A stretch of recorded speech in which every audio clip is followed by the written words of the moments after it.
अंतरिक्ष में भारत ने रचा कीर्तिमान। चांद की कक्षा में पहुंचा भारत का चंद्रयान। इसरो ने चंद्रयान-3 के रिसर्च डेटा पर लगाया ऐसा पावरफुल प्रोटेक्शन, देखकर डेटा चोर चीन हुआ हैरान परेशान। दोस्तों, 5 अगस्त के दिन शाम के करीब 7 से 8 बजे के बीच भारत ने चंद्रयान-3 से बड़ा रिकॉर्ड बना दिया है। जहां सिर्फ कुछ मिनटों के समय में चंद्रयान ने चांद की कक्षा में प्रवेश करने के क्रिटिकल टास्क को पूरा कर लिया है और अब वो चांद की कक्षा में घूमते हुए तेजी से अपने मिशन में आगे बढ़ रहा है। और वो दिन दूर नहीं जब भारत का इसरो चंद्रमा के डार्क साइड पर वो खोज करेगा जिसमें नासा के टॉप साइंटिस्ट फेल हो चुके हैं, जबकि चीन भी अपना चांग-ई-4 लैंडर भेजकर वो तमाम चीजें नहीं जुटा पाया है। लिहाजा दोस्तों, चंद्रयान-3 के लिए जीत का मैदान खाली पड़ा है। बस इसे दौड़ लगाकर जीत को गले लगाना है। लेकिन अब सवाल आता है कि कैसे चीन मून एक्सप्लोरेशन में भारत से आगे निकल पाया और किस तरह से हम चंद्रयान-3 मिशन से नासा और चीन को एक साथ पछाड़ सकते हैं। बताएंगे आपको, साथ ही ये भी बताएंगे कि कैसे पुराने मिशन में दुनिया ने इसरो के रिसर्च डेटा को चुरा लिया था। तो वीडियो को अंत तक जरूर देखिएगा। दोस्तों, चंद्रयान-3 ने लॉन्च होने के बाद पूरा 17 दिनों तक पृथ्वी के चक्कर लगाए और फिर पृथ्वी की कक्षा से बाहर निकलकर चांद की तरफ जाने वाले लंबे स्पेस हाईवे पर सफर भी किया। लेकिन इस सफर का सबसे मुश्किल पड़ाव था चांद की कक्षा में दाखिल होना, क्योंकि पृथ्वी के नेचुरल सैटेलाइट चंद्रमा किसी भी चीज को जल्दी से अपनी कक्षा में स्थापित नहीं होने देता। इसलिए भूतकाल में प्रवेश के दौरान की हुई एक छोटी गलती की वजह से कई स्पेसक्राफ्ट चांद से दूर फेंके जा चुके हैं। कई स्पेस एजेंसीज इस वजह से अपने मून मिशन में फेल हुई। लेकिन दोस्तों, चंद्रयान-1 और फिर चंद्रयान-2 को चांद की कक्षा में स्थापित करके इसरो ने इस काम में निपुणता हासिल कर ली है। और 5 अगस्त के दिन इसरो ने बड़ी खुशखबरी देते हुए कहा कि हमने चंद्रयान-3 को भी सही सलामत तरीके से चांद की कक्षा में भेज दिया है और 23 अगस्त के दिन हम चांद पर लैंडिंग करेंगे। यानी दोस्तों, अब असली धमाका 23 अगस्त को होने वाला है और उसके बाद मिशन के 14 दिनों तक दुनिया भर को एक के बाद एक रहस्य सुलझते हुए नजर आएंगे, जिसमें दुनिया आज तक उलझी हुई है। अपने रिसर्च मिशन के इन्हीं 14 दिनों को पूरी तरह से वसूलने के लिए भारत के वैज्ञानिकों ने तगड़ी मेहनत करना शुरू कर दिया है। बड़ी बात तो यह है कि चंद्रयान-3 अपना धमाल मचाए उससे पहले ही सोया हुआ चंद्रयान-2 का ऑर्बिटर भी जाग उठा है और उसने चांद को लेकर एक ऐसी पहेली को सुलझा दिया है जिसे देखकर नासा भी पानी पानी हो गया है। क्योंकि 55 साल पहले चांद पर कदम रख चुके नासा ने यह दावा किया था कि चांद पर कोई वातावरण नहीं है, यानी ये एक एयरलेस बॉडी है। मगर इसरो ने नासा के इस झूठ का भांडा फोड़ दिया है। जहां कुछ दिन पहले ही भारत के चंद्रयान-2 ने दुनिया को बताया कि चंद्रमा के वातावरण में आयनोस्फीयर के पास हाई डेंसिटी प्लाज्मा पार्टिकल्स की खोज हुई है। साथ ही ये भी बताया कि चंद्रमा के वातावरण में ऑर्गन 40 गैस मौजूद है। चंद्रयान-2 के इस रिसर्च के पुख्ता सबूत देखकर दुनिया भर की कई स्पेस एजेंसीज ने भी इसकी खोज पर 100% सही होने का ठप्पा लगा दिया है, जिससे नासा के वैज्ञानिक भी हक के बक्के रह गए हैं। अब चंद्रयान-2 की इसी खोज पर डिटेल में रिसर्च करके चंद्रयान-3 का विक्रम लैंडर हमें ये बताएगा कि आखिर चांद के इस पतले वातावरण के पीछे की असली वजह क्या है। आपको बता दें कि रीसेंट स्टडीज में ये बात सामने आई है कि चांद की सतह से 10 किलोमीटर ऊंचाई यानी कि एल्टीट्यूड तक एक बहुत ही पतले एटमॉस्फेयर का लेयर है जिसमें चार्ज पार्टिकल्स मौजूद हैं और इसके होने का एग्जैक्ट रीजन अब तक किसी को नहीं पता। इसलिए अब इसरो ही चंद्रमा के वातावरण की इस गुत्थी को सुलझाने वाला है, जिसके लिए उन्होंने चंद्रयान-3 के विक्रम लैंडर पर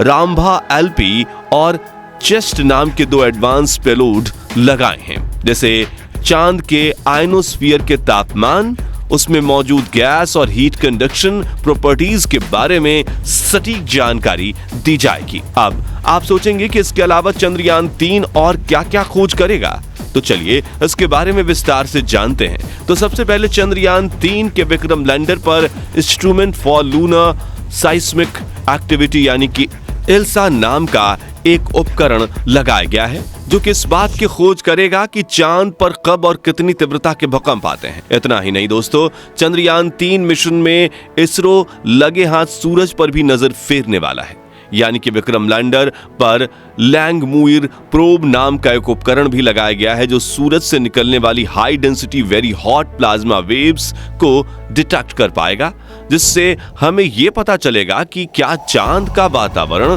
पूरी तरह से सूरज से आने वाले पावरफुल रेडिएशन का नतीजा है या फिर वातावरण को बनाने में चांद की सतह पर मौजूद केमिकल्स का भी बड़ा हाथ है। और यह अंतरिक्ष के इतिहास की सबसे बड़ी खोज होने वाली है। इसके अलावा चंद्रयान 3 का विक्रम लैंडर अपने साथ प्रज्ञान रोवर को भी लेकर गया है, जो कि चांद की सतह पर सफर करके चांद के डार्क साइड पर मौजूद बर्फ और हाइड्रोक्लिक्स के रूप में मौजूद पानी की खोज करेगा। वहीं इसमें लगे उपकरण चांद की मिट्टी की भी जांच करेंगे और यह पता लगाएंगे कि इसमें सोडियम, क्रोमियम और मैग्नीशियम जैसे कौन कौन से संसाधन कितनी मात्रा में मौजूद हैं। अब ध्यान से सुनिएगा कि अपने पिछले कुछ स्पेस मिशन से इसरो ने काफी रिसर्च की डेटा लूज की है, यानी कि इसरो के स्पेसक्राफ्ट द्वारा किए गए रिसर्च की डेटा कई दूसरी स्पेस एजेंसीज ने चुराकर उसे अपना रिसर्च बताकर भी पेश किया है।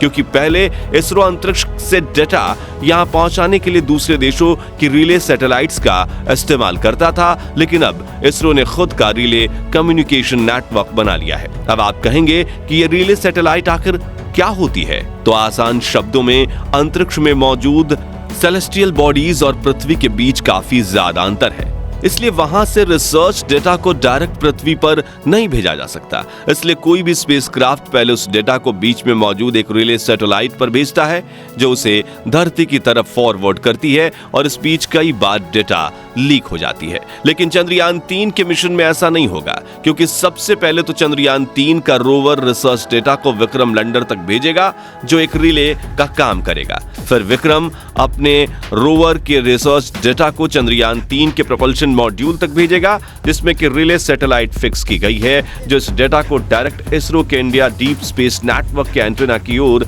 रिले करेगा, यानी कि हम किसी और देश के रिले सैटेलाइट पर निर्भर नहीं रहेंगे। और चंद्रयान 3 के विक्रम लैंडर से निकली डेटा सीधे भारत तक पहुंचेगी, जिससे डेटा सिक्योरिटी बढ़ जाएगी। अब चलिए बात करते हैं कि चांद की खोज में चीन को इसरो से आगे निकलने का मौका कैसे मिला। तो साल 2000 के आसपास जब चीन ने देखा कि स्पेस ऑपरेशंस में अमेरिका स्पेस एजेंसी नासा तगड़े पैसे छाप रही है, तो स्पेस पावर बनने के लिए चीन ने बैक टू बैक मिशन शुरू किए और उनका सबसे ज्यादा इंटरेस्ट चांद में था, जिसके लिए उन्होंने चांग ई प्रोग्राम के तहत मून मिशन शुरू किए। हालांकि दोस्तों, साल 2019 तक चांद ने चंद्रमा के फार साइड, यानी कि जिसे पृथ्वी से देखा जा सकता है, वहां कोई मिशन नहीं किया। लेकिन जब चीन को पता चला कि इसरो चंद्रयान 2 मिशन के तहत अपना लैंडर चंद्रयान के उस डार्क साइड पर उतारने वाला है, तो उसने भी अपने चांग ई4 स्पेसक्राफ्ट के लैंडर को उसी इलाके में उतारने की कोशिश की। अब जहां विक्रम लैंडर से इसरो का संपर्क टूट जाने की वजह से चांद की सतह से 2 किलोमीटर की दूरी पर ही हमारा चंद्रयान 2 मिशन फेल हुआ था, वहीं चीन ने अपने चांग ई4 मिशन के लिए एक सेफ लैंडिंग साइट चुन ली थी और उसने एक सफल सॉफ्ट लैंडिंग कर ली। चीन का यह लैंडिंग प्रोब चांद के सबसे बड़े क्रेटर एटिकन बेसिन के पास उतरा था, जिसका डायामीटर 2500 किलोमीटर और गहराई करीब 8 किलोमीटर है। अब अगर भारत का चंद्रयान 2 सफल हो जाता तो हम चीन से काफी आगे निकल जाते, लेकिन उस वक्त किस्मत ने हमारा साथ नहीं दिया और हम चांद पर सॉफ्ट लैंडिंग नहीं कर पाए और चीन हमसे आगे निकल गया। मगर आपको यह जानकर हैरानी होगी कि लैंडिंग करके भी चीन का चांग ई4 जो ना खोज पाया, वो चंद्रयान के ऑर्बिटर ने चांद की सतह से 100 किलोमीटर की ऊंचाई से ही खोज निकाला। जहां हम बात कर रहे हैं वाटर आइस और हाइड्रोक्सिल के बारे में, जो एक बड़ा हिस्सा है, और ऑर्गन 40 गैस की। और आपको बता दें कि अगर चंद्रयान 3 चांद पर सफल लैंडिंग करके अपने रिसर्च मिशन को पूरा कर लेता है, तो चीन तो छोड़ो, भारत 7 साल पहले चांद पर जा चुके नासा और रशिया से भी आगे निकल जाएगा। तो दोस्तों, देखा आपने चंद्रयान 3 मिशन को सफल बनाने के लिए इसरो ने किस तरह से अपनी एड़ी चोटी तक का पूरा जोर लगा दिया है। इस बात पर वीडियो को लाइक करने के साथ साथ इतना शेयर कीजिए कि हर भारतीय तक ये वीडियो पहुंच जाए। साथ ही कमेंट बॉक्स में चंद्रयान 3 मिशन को अपनी शुभकामनाएं जरूर दीजिए और जानकारी से भरपूर ऐसे ही कमाल के वीडियोस देखते रहने के लिए हमारे चैनल को सब्सक्राइब और फेसबुक पेज को फॉलो जरूर करें। धन्यवाद।